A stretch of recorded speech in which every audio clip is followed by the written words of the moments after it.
Hi and welcome. This is AP Language and Composition. I'm Ryan Culver. You've already found our course page if you're watching this video. So I just want to take a second and talk about the course a little bit and go over some of the structures that we're going to use in my class to, try and accommodate, distance learning and face learning for COVID-19. So AP Lang and Composition is a College Board course. It is definitely a challenging course if this is your first AP class. I don't want you to feel discouraged if it seems really hard at first. As the year goes on, the stuff that we do, the skills that we're practicing should get easier, more familiar to you.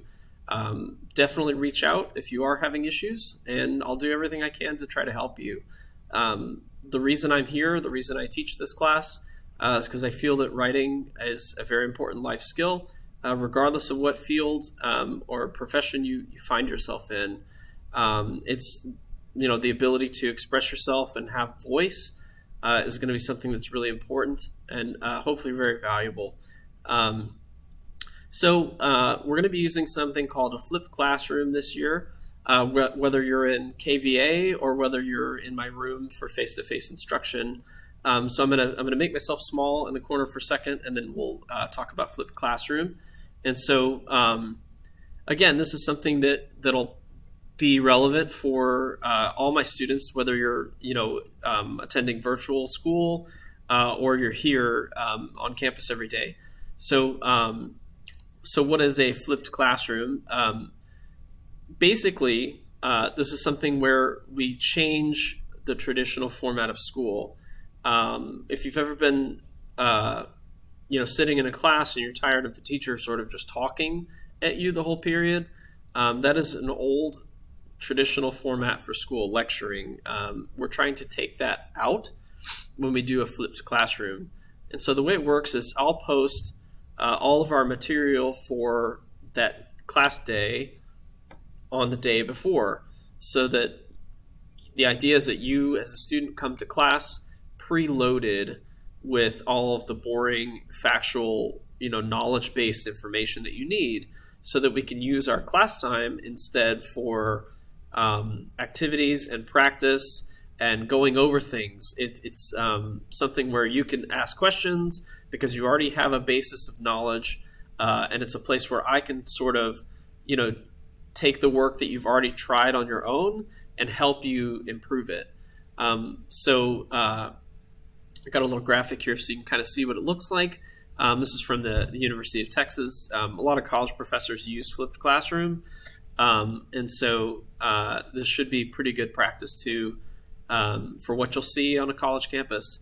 And so basically, a flipped classroom, before class, you will prepare to participate in that day's class ahead of time by viewing a video or going through some interactive slides or something like that to get a foundation of knowledge. Then during class, you'll come and you'll practice applying those key concepts, okay? I'll either have some other interactive presentation for us or an activity or something to help reinforce those skills, okay? We'll definitely have question and answer, places for you to seek feedback and that sort of stuff too, because after class, you're going to go back and check your understanding and prepare for the next lesson, right? Extend your learning onto the next piece. And so you might be asking, how does this apply to me? Again, if you didn't catch it already, this course is going to be flipped learning, whether you're here for face-to-face instruction or you're enrolled through KVA. In order for me to make this equitable and easy for everyone to access, all the learning material for this course is going to be online. All the notes, the information that you need will be presented on Canvas, on our Canvas page, okay? The only thing you have to do maybe a little differently in a flipped classroom environment is prepare for that day's lesson before you come in, before either our time to meet online or the time that you have me scheduled on campus. And so by doing that, we're front-loading our education. You're able to walk into class and we're able to kind of immediately jump into something. Or if you have a question, you're able to come in right at the beginning of class and get that question addressed so that you can get that understanding you need.